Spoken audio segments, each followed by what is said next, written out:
ஒரு நண்பர் யாருக்கோ ஃபோன் பண்ணிட்டு இருந்தார். அவர் பேசி முடிச்சதும் நான் அவரை பார்த்து, இப்போ ஃபோன் பண்ணீங்களே, அந்த ஃபோன் நம்பர் என்ன அப்படின்னு கேட்டேன். அவர் தலையை சொரிஞ்சுக்கிட்டார். ஞாபகம் வரலன்னார். சரி சார், அதை விடுங்க, உங்க மனைவி பேர் என்ன அப்படின்னு கேட்டேன். மாலதின்னார். என்ன சார் இது வேடிக்கை, கொஞ்ச நேரத்துக்கு முன்னாடி பேசின ஃபோன் நம்பர் மறந்து போச்சு. எப்போவோ கல்யாணம் பண்ணிட்ட மனைவி பேர் மறக்கல, அதை கரெக்டாக சொல்லிவிட்டீங்களே அப்படின்னு கேட்டேன். அவர் என்ன ஒரு மாதிரியா பார்த்தார். அவர் அப்படி என்னை பார்த்ததில் ஒன்றும் தப்பு இல்லை. ஏன்னா நாம எல்லாருமே அப்படித்தானே, ஒரு குறிப்பிட்ட காரியத்துக்காக தொலைபேசியில் ஒருத்தட்ட பேசுகிறோம். அதுக்கப்புறம் அந்த எண் நமக்கு அனாவசியம், அதனால மறந்துடுறோம். இதுக்கு பேர் தான் தற்காலிக ஞாபகம். ஆனால் மனைவி பேரை மறந்துட முடியுமா? முடியாது. அது அவசியமான ஒன்று. அடிக்கடி அந்த பேரை உபயோகப்படுத்துகிறோம். அதனாலேயும் அது முக்கியங்கிறதுனாலேயும் அதை மறக்கிறது இல்லை. இதுக்கு பேர் நிரந்தர ஞாபகம். சரி, இந்த தற்காலிக ஞாபகம், நிரந்தர ஞாபகம், இது ரெண்டு ஞாபக அளவுகளையும் கட்டுப்படுத்துறது எது அப்படின்னா மூளைக்குள்ள நடக்கிற மின்சார நடவடிக்கைகள் தான். தற்காலிக ஞாபகம் ஒரு மின்னல் மாதிரி தோன்றி மறையுது. நிரந்தர ஞாபகம் ஒரு படிவம் போல மூளையில படிஞ்சுடுது. ஒரு சம்பவத்தின் பல பிரதிகள் மூளையில பல்வேறு பகுதிகளிலேயும் படியறதுனால ஒன்னு மறைஞ்சாலும் மறந்தாலும் இன்னொன்னு மறையறதில்லை. இப்படிப்பட்ட நிலைமையில தான் தொண்டையில இருக்கு, வாயில வரமாட்டேங்குது சார் அப்படிமா. ஒருத்தருக்கு எந்த துறையில ஆர்வமும் ஈடுபாடும் அதிகமோ அது சம்பந்தமான ஞாபக சக்தி அதிகமா இருக்கும். தொழிலை விரும்புகிற ஒரு டெலிபோன் ஆபரேட்டருக்கு எண்கள்லாம் நல்ல ஞாபகம் இருக்கும். அது மாதிரி கவிஞர்களுக்கு வார்த்தைகள் நல்ல ஞாபகத்தில் இருக்கும். இது ஒரு பக்கம் இருந்தாலும் ஒரு மூளை எண்களை விட எழுத்துக்களை விட படங்களை ரொம்ப சுலபமா ஞாபகத்தில் வச்சுக்குது. புரிஞ்சுக்கிற தன்மை, அனுபவம், புத்தி கூர்மை இது கூடி குறையறத பொறுத்து ஞாபக சக்தியும் ஏறும் இறங்கும். இப்போ உதாரணத்துக்கு ஒரு பையனுக்கு படித்தது எதுவும் ஞாபகத்தில் இல்லைன்னா அவன் அதை சரியா புரிஞ்சுக்கலன்னு அர்த்தம். இந்த மறதிங்கிறது எந்த சமயத்தில் ஒரு பிரச்சனை ஆகுது தெரியுமா?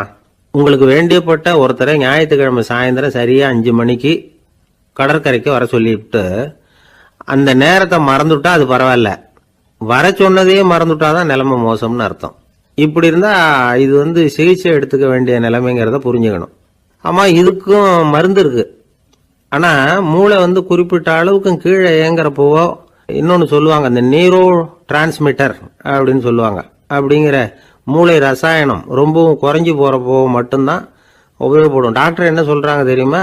மூளையை பொறுத்த வரைக்கும் அதுல ஞாபக சக்தி அதிகமா உள்ள மூளை, மறதி உள்ள மூளை அப்படின்னு ஒன்றும் கிடையாது அப்படிங்கிறாங்க. நினைவு வச்சுக்கிறதுக்கு பயிற்சி அளிக்கப்பட்ட மூளை, பயிற்சியற்ற மூளை அப்படின்னு வேணும்னா சொல்லலாம் அப்படின்னு சொல்றாங்க. அதனால நம்ம ஞாபக சக்திங்கிறது நம்ம கிட்ட இருக்கிற பயிற்சி, முயற்சி இதை பொறுத்து தான் அமையும். ஒருத்தர் ஒரு பென்சிலை எங்கேயோ வச்சுக்கிட்டு தேடிக்கிட்டு இருந்தார். அப்புறம் என்னமோ தீவிரமா யோசனை பண்ணி அதை ஞாபகப்படுத்தி பார்த்துக்கிட்டு இருந்தாராம். எதிரில் உட்கார்ந்து இருந்தவர் சொன்னார், பென்சிலை தானே தேடிட்டு இருக்கீங்க, அது உங்க வலது காதில் இருக்குது சார் அப்படின்னாராம் அவரு. இதுக்கு அவரு சொல்லியிருக்காரு, பென்சிலை வலது காதில் தான் வச்சிருக்கேங்கிறது எனக்கு நல்லா ஞாபகம் இருக்கு, ஆனா எது வலது காதுங்கிறது தான் மறந்து போச்சு அப்படின்னாராம். அவர் அதை தான் யோசிச்சுட்டு இருந்திருக்கிறார். ஒரு கடற்கரை ஓரம், அங்க ஒரு சின்ன கிராமம். அந்த கிராமத்துல ஒரு சின்ன பள்ளிக்கூடம். கடற்கரை ஓரத்துல உள்ள ஒரு விடுதியில ஓய்வுக்காக ஒருத்தர் தங்கி இருக்கிறார். பள்ளிக்கூடத்துல ஏதோ விழா நடக்கிறது மாதிரி தெரிஞ்சுது. உடனே அவர் அந்த பக்கமா வந்தார். இங்க என்ன நடக்குதுன்னு விசாரிச்சார். பள்ளி ஆண்டு விழா நடக்குதுன்னாங்க. உடனே போனார். கண்காட்சி ஒன்று வச்சிருந்தாங்க. உள்ள போய் பார்த்தார். பள்ளிக்கூடத்தில் படிக்கிற மாணவர்களை சொந்தமாக தயார் பண்ண பொருள்களை காட்சிக்கு வச்சிருக்கிறாங்க. அந்த ஊர் மக்கள்லாம் அதை கூட்டம் கூட்டமாக போய் பார்த்துக்கிட்டு இருக்கிறாங்க. இவரும் ஆர்வமாக அதையெல்லாம் பார்த்துக்கிட்டே போறார். ஒரு இடத்துல ஒரு சின்ன ரயில் செஞ்சு வச்சிருந்தாங்க, மாணவர்களே தயார் பண்ணது. மின்சாரத்தால் அது ஓடுறது மாதிரி பண்ணி வச்சிருந்தாங்க. அதில் ஒரு சின்ன பொத்தான் இருக்கும், அது அமுக்குனா ரயில் ஓடும், சுற்றி சுற்றி வரும். மாணவர்கள் எதிரில் நின்று அதுக்கு விளக்கம் கொடுத்துக்கிட்டு இருக்கிறாங்க. இவர் அதை கவனிச்சார். ரயில் ஓடுறத பார்த்தார். அங்கே நின்றுகிட்டு இருந்த மாணவர்கள்கிட்ட விளையாட்டா கேட்டார், ஏப்பா இந்த ரயில் எதனால ஓடுது அப்படின்னு கேட்டார். இவர் சக்தியினால ஓடுது அப்படின்னாங்க மாணவர்கள். அது என்ன சக்தின்னு கேட்டார். அதுக்கு பேர் மின்சாரம் அப்படின்னாங்க. சரி, நீங்க மின்சாரத்தை பார்த்துருக்குறீங்களா அப்படின்னார். நாங்க பார்த்தது இல்லைங்க, ஆனா இதை செய்யறதுக்கு எங்களுக்கு உதவி பண்ண ஆசிரியர் ஒரு பட்டதாரி, ஒரு கால் அவர் பார்த்துருக்கலாம் அப்படின்னாங்க. அவர் எங்க இருக்காருன்னு கேட்டார். இதோ அழைச்சிட்டு வர்றோம்னு ஓடினாங்க. அவர் அழைச்சிட்டு வந்தாங்க. அவர்கிட்ட ஒரு பெரியவர் கேட்டார், மின்சாரத்தை நீங்க பார்த்துருக்குறீங்களா அப்படின்னு. மின்சாரத்தை பார்க்கறதாவது நான் பார்த்ததே இல்லை. நான் பார்த்தது அது செயல்படுற விதத்தை தான். அது விளக்கை எரிய வைக்குது, ரயிலை ஓட வைக்குது, இது மாதிரி எத்தனையோ எந்திரங்களை செயல்பட வைக்குது. ஆனால் உண்மையிலேயே அது என்னன்னு எனக்கு தெரியாது. ஒருவேளை இந்த பள்ளிக்கூடத்து தலைமை ஆசிரியருக்கு தெரிஞ்சிருக்கலாம், ஏன்னா அவர் ஒரு மேல்நிலை பட்டதாரி அப்படின்னாராம் அவர். சரின்னு போய் தலைமை ஆசிரியரை கூப்பிட்டுக்கிட்டு வந்தாங்க. அவர்கிட்டையும் இதே கேள்வி கேட்டாராம் அவர். மன்னிக்கணும், இந்த கேள்வி இதுவரைக்கும் யாரும் என்கிட்ட கேட்டதில்லை. சக்தியை யாரும் பார்க்க முடியாது, ஆனால் அது செயல்படும் விதத்தை தான் பார்க்க முடியும் அப்படின்னாராம் அவர். இப்போ இதுவரைக்கும் கேட்டுக்கிட்டு இருந்த பெரியவர் சிரிச்சார். சிரிச்சுட்டு சொன்னாராம், சரி அதுக்காக ஒன்றும் கவலைப்படாதீங்க, என்னுடைய பெயர் தாமஸ் ஆல்வா எடிசன் அப்படின்னாராம். இதை கேட்டதும் அங்கே இருந்தவங்களுக்கெல்லாம் அதிர்ச்சி, ஆச்சரியம். என்னது, நீங்கள் தானே எடிசன்? நீங்கள் எவ்வளவு மின்சார கருவிகளை உண்டாக்கி இருக்கிறீங்க, நீங்களா இந்த கேள்வியை கேட்டது அப்படின்னாங்களாம். ஆமாம், நான் தான் கேட்குறேன், ஏன்னா நானே மின்சாரத்தை பார்த்தது கிடையாது அப்படின்னாராம் அவர். அன்புங்கிறது இப்படிப்பட்டது தாங்கிறார் ஓஷோ. அன்புங்கிறது நம்ம உடற்கூறு அமைப்பில் இல்லை, அது நம்ம உடம்புல உள்ள சுத்த சக்தியின் வெளிப்பாடு. அதை உணரத்தான் முடியுமே தவிர பார்க்க முடியாது. அன்பே உன்னை நான் என் இருதயத்தில் வச்சிருக்கிறேன் அப்படின்னுலாம் சொல்லுவான். இதெல்லாம் சும்மா. இது டாக்டர்கள் சொல்கிற இருதயம் கிடையாது. அது ரத்தத்தை தள்ளுகிற ஒரு கருவி, அவ்வளவுதான். ஞானிகள் சொல்லுகிற இதயம் வேற, அது கண்ணுக்கு புலப்படாத ஒரு சக்தி. என்னுடைய இதயம் ரொம்ப விசாலமானது சார் அப்படின்னார் ஒருத்தர். அப்படிங்களான்னு ரொம்ப மரியாதையா, ஆமாங்க டாக்டர் அப்படிதான் சொல்றார், கொஞ்சம் வீங்கி போய் பெருசா இருக்குதான் அப்படின்னார். கடற்கரை ஓரமா ஒரு பெரியவர் கையால மணலை கீறிக்கிட்டே உட்காந்துருக்கிறார். என்னத்தையும் தேடிட்டு இருக்கிறது மாதிரி தெரிஞ்சது. மெதுவா கிட்டத்துல போய் என்னத்தை தேடிட்டு இருக்கிறீங்க அப்படின்னு கேட்டோம். அவரு சாவகாசமா நிமிந்து பார்த்து நிம்மதியை தேடிட்டு இருக்கிறேன்னார். நாங்க ஒரு மாதிரி ஆயிட்டோம். இருந்தாலும் சமாளிச்சுக்கிட்டு, சார் மணல்ல கிழிஞ்சல் தான் கிடைக்கும், நிம்மதி கிடைக்காது அப்படின்னோம். சரி, இன்னைக்கு வசமா நம்ம கிட்ட ஒரு ஆள் மாட்டிக்கிட்டார் அப்படின்னு நினைச்சு அவர் பக்கமா போய் உட்காந்துக்கிட்டு கதை சொல்ல ஆரம்பிச்சிட்டோம். ஒரு பெரிய மன்னர் இருந்தார். அவருக்கு எல்லா வசதியும் இருந்தது. இருந்தாலும் ஒரே ஒரு குறை, அது என்னன்னா நிம்மதி இல்லைங்கிற குறை. அரண்மனையில தினமும் கலை நிகழ்ச்சி, நாட்டியம் எல்லாம் நடந்துகிட்டு தான் இருந்தது. இருந்தாலும் நிம்மதி இல்லை. சரி, நிம்மதி எங்க கிடைக்கும் அப்படின்னு தேட ஆரம்பிச்சார். உடனே அதுக்கான முயற்சிகள்ல தீவிரமா இறங்கினார். நாட்டில் உள்ள தத்துவ மேதைகளை எல்லாம் கூப்பிட்டுட்டு வர சொன்னார். எல்லாரும் சேர்ந்தாங்க. அவங்கள பார்த்து நிம்மதி எங்க இருக்குது அப்படின்னு விசாரிச்சார். அவங்களுக்கு அது தெரிஞ்சா ஏன் இப்படி ராஜா முன்னாடி நின்றுட்டு இருக்க போறாங்க? ராஜாவோட கேள்விக்கு ஒவ்வொருத்தரும் ஒவ்வொரு மாதிரி விளக்கம் கொடுக்க ஆரம்பிச்சிட்டாங்க. எந்த பதிலும் ராஜாவுக்கு திருப்தி அளிக்கக்கூடிய அளவுக்கு இல்லை. சரி, போயிட்டு வாங்கன்னு சொல்லி அவங்கள எல்லாம் அனுப்பி வச்சுட்டார். ஒரு நாள் அவர் மாளிகையில உப்பருகையில நின்றுட்டு இருக்கிறார். அந்த சமயத்துல தெருவில் ஒரு பிச்சைக்காரன் ரொம்ப உல்லாசமா பாட்டு பாடிக்கிட்டே போயிட்டு இருக்கிறான். குரல்ல ஒரு சந்தோஷம், நடையில ஒரு மிடுக்கு. அவங்ககிட்ட கொஞ்சம் கூட கவலை இருக்கிறதா தெரியல. உடனே ராஜா அதை பார்த்தார். ஏவலாளிகளை கைதட்டி கூப்பிட்டார். உடனே ஓடி போய் அந்த பிச்சைக்காரனை இங்க அழைச்சிட்டு வாங்கன்னு உத்தரவு போட்டார். இவங்க உடனே ஓடி போய் அவனை கூப்பிட்டாங்க. அரண்மனைக்கு வாழ்ந்தாங்க. அவன் வரல. அரண்மனைக்கு உள்ள அடி எடுத்து வைக்க மாட்டேன்னு சொல்லிவிட்டான். ராஜா கிட்ட விஷயத்த சொன்னாங்க. அவருக்கு ரொம்ப ஆச்சரியம், இப்படி ஒரு ஆள் இருக்கிறானா அப்படின்னு. சரி, அவன் என்னதான் சொல்றான் அப்படின்னு விசாரிச்சார். இவங்க மறுபடியும் தெருவுக்கு போய் கேட்டாங்க.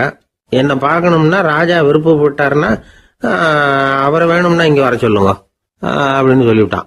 அதை ராஜா கிட்ட சொன்னாங்க. அவருக்கு கோபம் வரல. இவ்வளவு சுதந்திர உணர்வோடு இருக்கிறவன் சாதாரண ஆளா இருக்க முடியாது அப்படின்னு நினைச்சார். உடனே கிடுகிடுன்னு இறங்கி தெருவுக்கு வந்தார். பிச்சைக்காரங்கிட்ட போனார். நீ கவலைப்படாம சந்தோஷமா பாடிட்டு போறியே, அது எப்படி முடியுது உன்னால அப்படின்னு கேட்டார். ஏன் அப்படி கேக்குறீங்கன்னு அவன், அதுக்கு இல்ல, எனக்கு அரண்மனையில எவ்வளவோ சுகபோகங்கள்லாம் இருக்கு, இருந்தாலும் நிம்மதி இல்லை. இது ஏன்னு எனக்கு தெரியல. இந்த தேசத்துல உள்ள அறிஞர்களை எல்லாம் கூப்பிட்டு கேட்டு பார்த்துட்டேன், அவங்களுக்கும் தெரியல. உன்னை கேட்டா தெரியும்னு நினைச்சேன், அதனாலதான் சந்திக்கிறதுக்கு ஆசைப்பட்டேன், ஆனா நீ வரமாட்டேன்னுட்டியே அப்படின்னார். பிச்சைக்காரன் கடகடன்னு சிரிக்க ஆரம்பிச்சுட்டான். மகிழ்ச்சிக்கும் உங்களுக்கும் தடையா இருக்கிறது இந்த மாளிகை தான். இதை விட்டுட்டு வெளியில வந்துட்டா நிம்மதி தேடிட்டு வந்துடும்னா. நான் அரசன், எனக்குன்னு கடமைகள் இருக்கு, அதையெல்லாம் விட்டுட்டு எப்படி வர முடியும்னார் ராஜா. ரெண்டும் ஒரே நேரத்துல கிடைக்கணுங்கிறது முடியாத காரியம். உங்க சுகபோகத்துக்கு விலையாதான் உங்க நிம்மதியை கொடுத்துக்கிட்டு இருக்கிறீங்க. என்ன பாருங்க, என்கிட்ட எதுவும் இல்லை, அதனால எதுவும் போயிடுமோங்கிற பயமும் இல்லை, நிம்மதியா இருக்கிறேன் அப்படின்னா அவன்.